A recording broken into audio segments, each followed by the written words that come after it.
much the same. Okay. So, what I want to do now is we're going to start talking about DNA replication. And I want to start with a couple of experiments that are very important. Esselstyn Stahl did this experiment way back, probably in the 1950s or something. And what they described was the replication of a double-stranded piece of DNA. And they said that replication was semi-conservative. What does replication semi-conservative mean? What does that mean? So go ahead, someone could yell. So if a piece of DNA, if you're going to do double that DNA, which happens every time your cells replicate, right? One of the daughter cells could get the two original strands of DNA, and one of the daughter cells could get the two new strands of DNA. That would be conserved replication. Semi-conservative means that each of the daughter cells gets one of the original strand of DNA and one new strand of DNA. How did you show that? Well, Esselstyn Stahl did that once again using heavy isotopes. They took bacterial cells and they grew them for generations in N15, heavy nitrogen. Was that N15 or N13? I can't read it. Does it say 13? So it's a different isotope. You can see it here. I can't even see it with my glasses on. Okay, N15. So it's heavy nitrogen, probably N15, heavy nitrogen. So they grow the cells in there for a long time. All the nitrogen that gets incorporated into the DNA is heavier than normal. It's denser than normal because it has that heavy isotope of nitrogen. Once they do that, they take the cells out, and they put them into a media that has only N14, the normal isotope, the normally occurring isotope of nitrogen, which is lighter. Okay? If you do that, and you let these things replicate, if you grow them in the heavy stuff like this, you can look at that DNA in a density gradient. We talked about a density gradient before. Here's a picture of a density gradient. Essentially, this is a centrifuge, right? This is a rotor that will spin around, and the centrifuge spins that around. And we can develop a gradient in a test tube. In this case, you can just take a solution of cesium, which is very heavy, right? And you put it into a tube, and you put it in that. And this is what we call a swinging bucket. So as this thing starts swinging, the buckets rotate up now, and there's a gravitational force put on that tube in this direction. And so the cesium will separate in there so that as it begins to pellet in the tube, the cesium becomes very dense on the top and less dense, or on the bottom of the tube, less dense on the top, and you generate a gradient of cesium.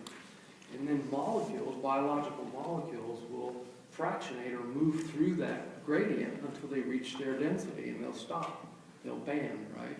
So we can band DNA. If we spin it long enough, we can band. In this case, it shows you there's RNA, which is the heaviest, the most dense, DNA, protein, and then lipid would be on the top, very, very light.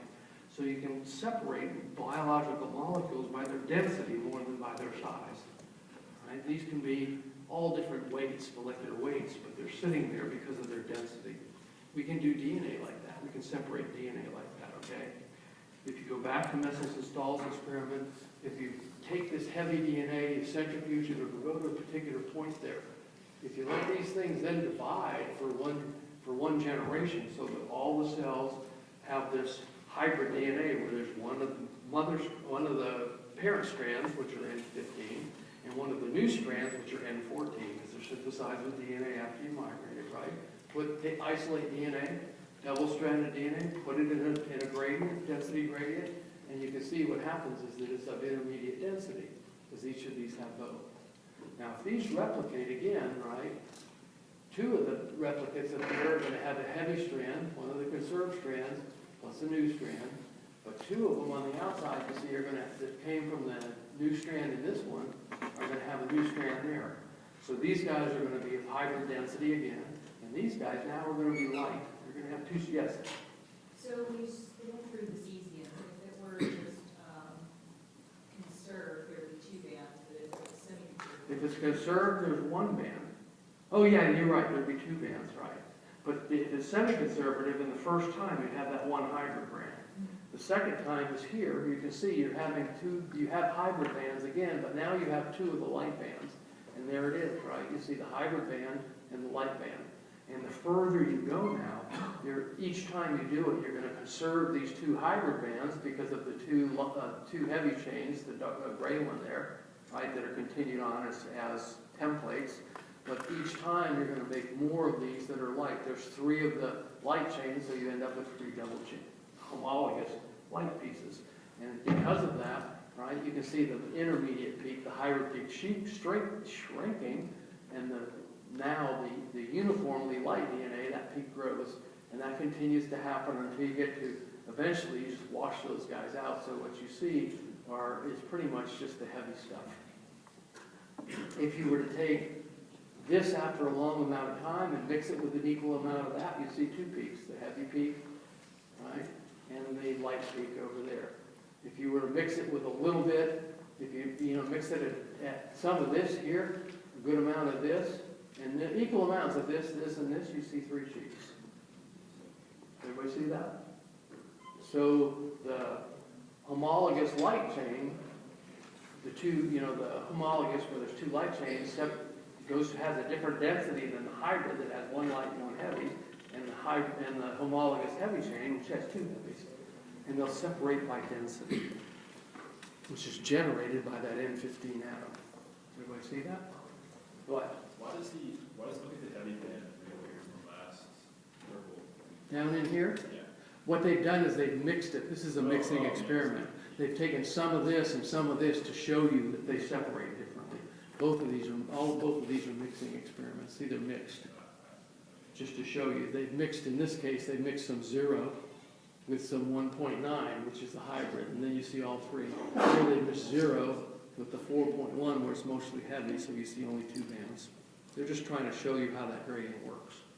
So doing this, Michelson install showed that replication gave you this intermediate, the hybrid. So DNA replication is semi-conservative. Yep. Question you should ask. Oops, we did this. So DNA replication, if you look at E. coli, replication, the first thing, not only is replication semi-conservative, and you can see it in 2 different colors here that it is, but it's also bidirectional. And that's when it was shown primarily with E. coli.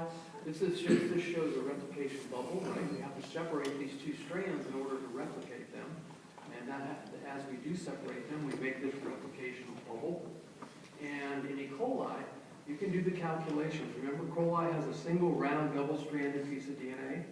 And if you look at the rate of synthesis of DNA by DNA polymerase, you can calculate that in the time it takes E. coli to replicate, there's not enough time for the DNA to be replicated if DNA replication went in one direction, right? So if DNA replication, if you opened a fork, but you can see there's the replication that's going in this direction here, all the way around, there wouldn't be enough time. In order to replicate the chromosome, replication has to go in both directions. It has to be bidirectional. It has to go to both ways. And here it tells you that E. coli puts together about 1,000 nucleotides per second. The genome is 4.5 million nucleotide pairs and nucleotides. Replication would take 4.6 times 10 to the 3rd seconds, 77 minutes. If you go to calculate, E. coli can replicate in about 30 minutes. It can replicate in 20 to 30 minutes, but that's sort of a weird thing because what happens is if E. coli is really, really happy when it's dividing, it starts to make a replication bubble like this, and replication is going both ways around the circle. But before that's completed, these 2 strands open up and form another replication bubble about 10 minutes ahead of when before it's ended. So they get about a 10-minute head start on the 30 minutes it takes, so it only takes them 20 minutes once you actually have 2 cells. Make sense? Which is an adaptation that E. coli evolved so that they could replicate even quicker than 30 minutes. Either way, you can see it's a lot faster than 77 minutes. The only way that could happen is if replication goes bidirectionally. Can you actually show that that happens experimentally? Yes, that's what this describes, and this cartoon describes a step-up experiment. What you do is you let E. coli, so you synchronize them and let them start replicating in a normal isotope. One that's, in this case, they use radioactive nucleotides, right?